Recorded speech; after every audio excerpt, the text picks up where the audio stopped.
Rome is without doubt one of the most beautiful cities in the world.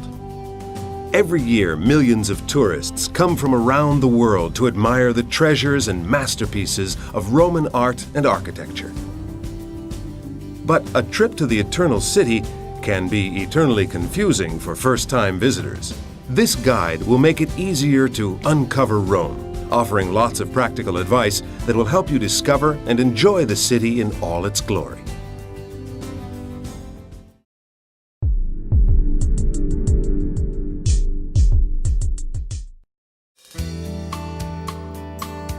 Because Rome is such a huge tourist draw, choose the date for your trip carefully.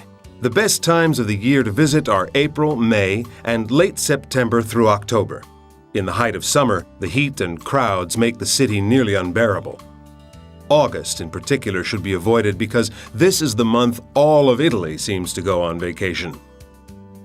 Traveling too late or too early in the year can also be risky because the opening hours for many attractions are shorter and some are closed completely.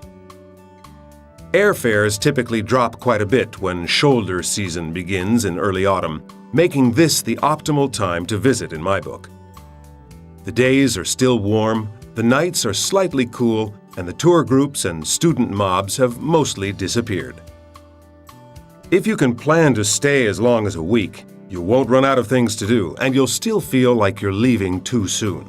But if your time is limited, allow at least 4 days to see all of Rome's major attractions. If you try to cram the entire city into a 2-day span and do nothing but run from place to place furiously snapping pictures, you'll only be cheating yourself. After all, Rome wasn't built in a day, and it can't be seen in one either.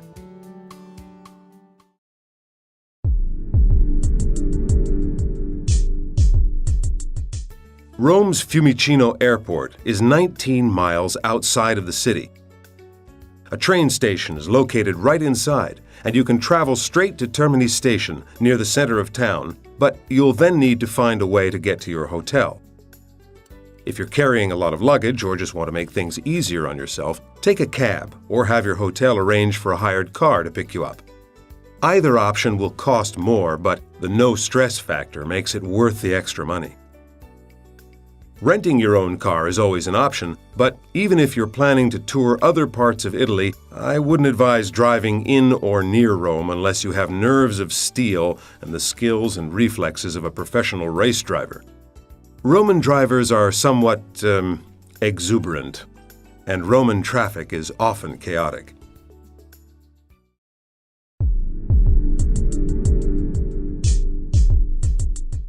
To plunge fully into the essence of Rome, I highly recommend staying in a hotel where you can simply walk out your door and into the heart of the city. Of course, the closer to the attractions you are, the more you'll pay, but trust me, it's worth it. Before you make a reservation, look at a map of Rome and confine yourself to hotels that are east of the Tiber River and west of Termini Station. Also, be aware that distances on a map might not be as close as they appear. I once stayed at a hotel in the fashionable Via Veneto area, thinking that it would be fairly close to all the major attractions, but in reality, it took nearly half an hour to reach anything at all from there on foot, despite the fact that it looked oh so close on paper. The most vibrant area to stay in is the half-mile stretch between Piazza Navona and Piazza Barberini. Some rooms here are pricey, but you'll also find plenty of small, family-run hotels nearby. Guidebooks are fine for gathering ideas, but hit the internet to get the best deals. Or, if you prefer, book a hotel directly with italyguides.it, and you'll contribute to publishing future guides like this one.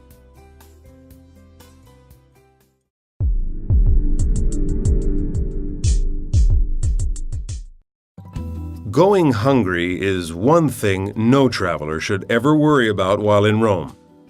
The city is literally overrun with good places to eat. The busy area just south of the Spanish Steps is full of them, and the maze of intersecting side streets tucked between Via del Corso and Piazza Navona contains dozens as well. Most have outdoor seating and offer similar menus containing pasta, pizza, veal, chicken, and a few seafood dishes. The food is typically simple, fresh, and delicious. And even the restaurants that seem to be tourist traps will still feed you well.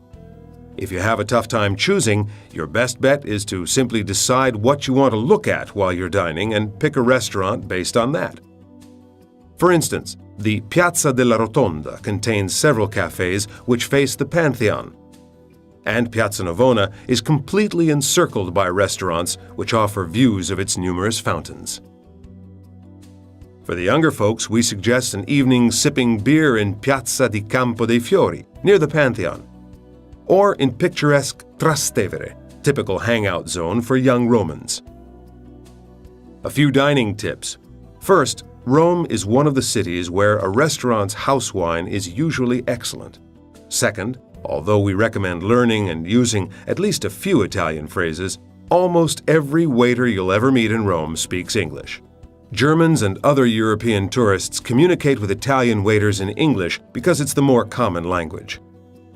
Some useful phrases for dining are "Scusi, vorremmo ordinare," which means, "Excuse me, we'd like to order." Or you can ask for the check by saying, "Il conto, per favore." And if the food was good and the waiter's attentive, then don't forget to leave a small tip. Remember also that especially during summer, Roman restaurants will be open until well after 10 in the evening.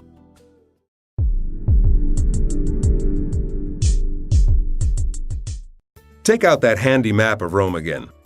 Now, draw a diamond shape with the Spanish Steps at the top, Termini Station to the right, the Aventine Hill at the bottom, and Piazza Navona to the left. 75% of your sightseeing will probably take place within this area.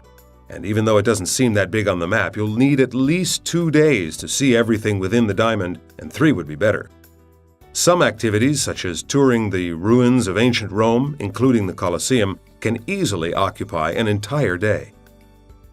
Several notable sites lie outside the diamond shape, including the Vatican, another full-day destination, Castel Sant'Angelo, and the Villa Borghese. Rome's subway system can come in handy when you're traveling to these locations. Look for the big red M at the entrance to each station. And a one-way ticket costs less than $1. But there are also tourist tickets called BIT or CIS, good for unlimited rides. BIT, Biglietto Turistico Integrato, is a 3-day ticket, valid until midnight of the 3rd day on which the ticket is validated. The CIS, Carta Integrata Settimanale, is a weekly one. Both the BIT and CIS tickets grant you unlimited rides on ATAC or Cotral buses, subways, and some local trains. There's also a ticket called Roma Pass, which offers you transport and 2 museums free of charge, as well as reductions for all other museums and major events in Rome for a 3-day pass. The Roma Pass is available in all museums and the tourist information points. Rome is a city that is best savored slowly, like a glass of robust red wine. Allow yourself the chance to see it properly by formulating a touring plan before you arrive. Choose one small section of the city to explore each day, leaving yourself ample time to lounge over a cup of cappuccino at an outdoor cafe or a scoop of gelato at one of the dozens of ice cream shops you'll find. Another hint is to save the attractions closest to your hotel for last. You may be tempted to do just the opposite, but these will be the easiest sites to visit if time starts to run short. If the worst-case scenario happens and you're unable to see everything in one trip, just toss a coin into the Trevi Fountain before you leave. And, as legend has it, you'll be guaranteed another visit in the future.